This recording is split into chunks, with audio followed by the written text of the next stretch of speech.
Hello, my name is William the Bastard. Thank you for again attending another episode of Defying the Occult.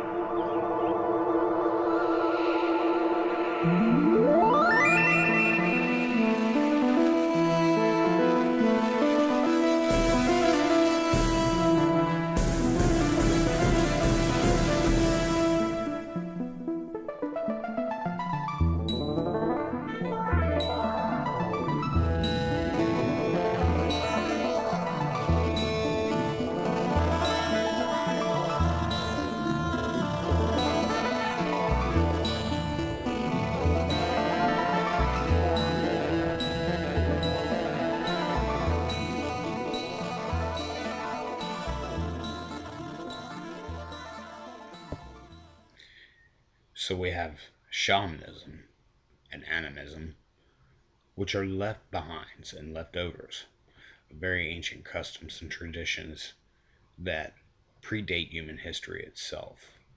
These were the very first sparks and stirrings of occultic and religious practice. So many different sciences, including the medical industry itself, have been spawned off the occult. The occult encompassing so many subjects, both arcane and mainstream. Why do people fear the occult? And furthermore, why would a person set out to not only study it and discover its inner workings, but commit their entire existence, their whole entire lives, to the pursuit? According to Aleister Crowley, the definition of the occult is causing change to occur in conformity with one's will. Some modern-day occultists, such as myself, have narrowed that broadness by being more explanative about that definition. For me, the definition of magic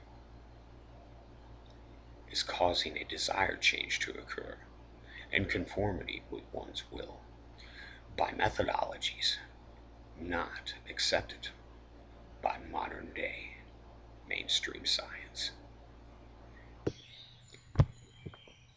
So many of you might ask, are spells real? Is there any basis in truth for the casting of spells, performing sorcery, causing changes in one's own environment? If the occultist is a practitioner like myself and practices magic, they certainly don't do it without reason or results. That answer is a definitive yes. So why all this mythology and occult traditions? Why all this folkish mythos business? Obviously, from a scientific standpoint, it has nothing to do with reality. The real magician, the occult practitioner, is fully acknowledging of that. And they do things to open up their mind to other parts and aspects of their brain. So therefore, it is not delusional to adhere to these things at the appropriate time, so long as one is cognizant of the fact that it is myth. After much persecution, many magicians and people in the occult begin to cling to the cords of kings and queens and nobles, assuring success by way of divination, finding out ahead of time the potential gains they could have or the potential defeats before making moves in battle. The kings and the queens protected these magicians from charges of heresy. However, at times, every now and then, accusers would pop up from nowhere and prosecute these court magicians, as they were called. There are many stories and many famous incidences of this, which we're not going to get into. The writers of the Grim Wars, of course being protected, could get very elaborate in their spells and ceremonies, having resources available to them that the surviving pagan remnant would not. This would develop into ceremonial magic and the Kabbalah. Within the Semitic traditions of the occult, known as the Kabbalah, sometimes called ceremonial magic, there are many different subjects. One of those is evocation, sometimes known as conjuring or summoning. It has to do with the raising of spirits into either astral or physical manifest. Many people will raise demons to see to it that their desires are carried out by infernal means. The Kabbalah, ceremonial magic, and evocation. These were the traditions that spun off of the grimoires. The grimoires were wrote by the early magicians of medieval times. The Necronomicon, it is claimed, was wrote by the mad Arab in 8th century AD. The Necronomicon being infamous for its dark conjurations and summonings. A book released by Avon Press in the late 1970s, which undoubtedly is still one of its bestsellers. It's been associated with such authors as H.P. Lovecraft and is a favorite of the horror enthusiast of the modern day. Other subjects, quite often attributed to high magic, also known as ceremonial magic, and the Kabbalah. Astronomy, astrology, divination, including the tarot, I Ching, numerology, prediction, and prophecy, not to mention the art of summoning up the dead themselves, often known as necromancy. Necromancy, the art of summoning the dead. What reasonings would magicians have for wanting to communicate with the dead? At the same time, there are mediums which don't even have to put much effort in to their communicative practices. One reason for certain was to find out where hidden treasure was, also to give answers to complex questions. These were the main motivations for contacting the dearly departed.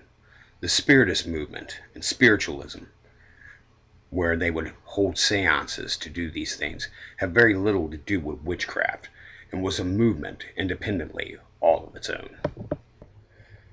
A left-handed tradition of evocational magic is known as demonology,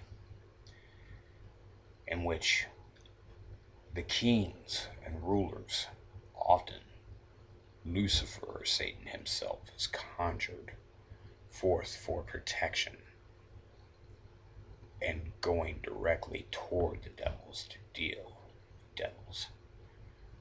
No circles, no talismans, no implements of white light traditions. Demonology takes a new approach, some calling it satanic evocation.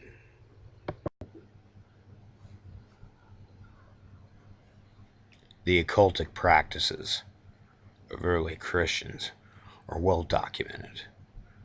As Christianity began to expand and convert people in new territories and lands, new ideas and viewpoints came to light. In the end, unfortunately, for many other early Christians, outside of the mandates and dictates of the Catholic Church, they were destroyed and executed or imprisoned for heresy. In their conquest for the dominance of the Middle East and Europe, the Church would go so far that they would not only remove entire verses and chapters out of what would become the Bible, but they would remove entire books that would be lost in some cases for hundreds of years. This was the editing process and a tool the church authorities, Catholic and later even Protestant, would come to be satisfied with the editing of the Bible. They would not cease in their objective to morph its teachings.